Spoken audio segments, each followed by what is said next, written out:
Magandang gabi mga kapuso. Ako po ang inyong Kuya Kim na magbibigay sa inyo ng trivia sa likod ng mga trending na balita. Caught on cam at viral ngayon kung paano ang masayang pagligo ng isang grupo sa isang dam sa Davao del Sur. Inanod ng kaba. Ano ba ang dapat gawin sa ganitong sitwasyon? Sa nagba-viral ngayon na reel na ito, makikita kung paano ang masayang paliligo ng mga turista. Napalitan ng kaba. Nang ang agos sa dam, biglang nanggaling.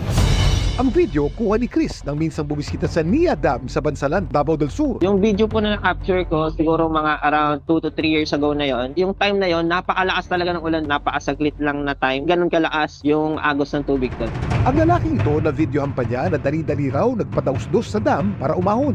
Pero dahil sa dulas ng dam, Nabangga siya sa bato. Nagpanik nga siya at nabangga siya doon pagtalo niya. ligtas kaya makakaahon ng lalaki. Kuya Kim, saan galing ang tubig sa mga dam? Kuya Kim, ano na? Kuya Kim! Ano na? Ang dam ay isang strukturang tinayo para pigilan, kontrolin at mag-imbak ng tubig.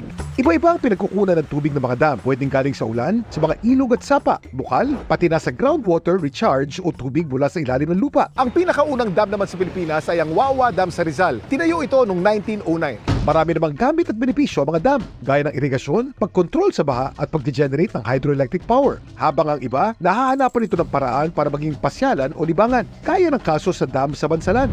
Pero kumusta kaya ang lalaking nakasabay ni Chris na maligo sa dam?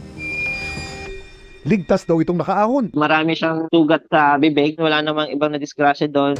Ang pamunuan naman ng Barangay Managa, pinapayuhan ng mga dadalaw sa dam na huwag muna magpadaustos dito, lalo ngayong nag-uulan na. Payagan namin may maligo pero bawal lang ang magpa-slide. Huwag tayong maglaro dyan sa mga spillway kasi pwede ka mabagok. Mataas po ang probability na malunod ka. Lagyan dapat ng barricade para po hindi makapasok ang mga tao. Kailangan po may warnings or mga tao na magbabantay.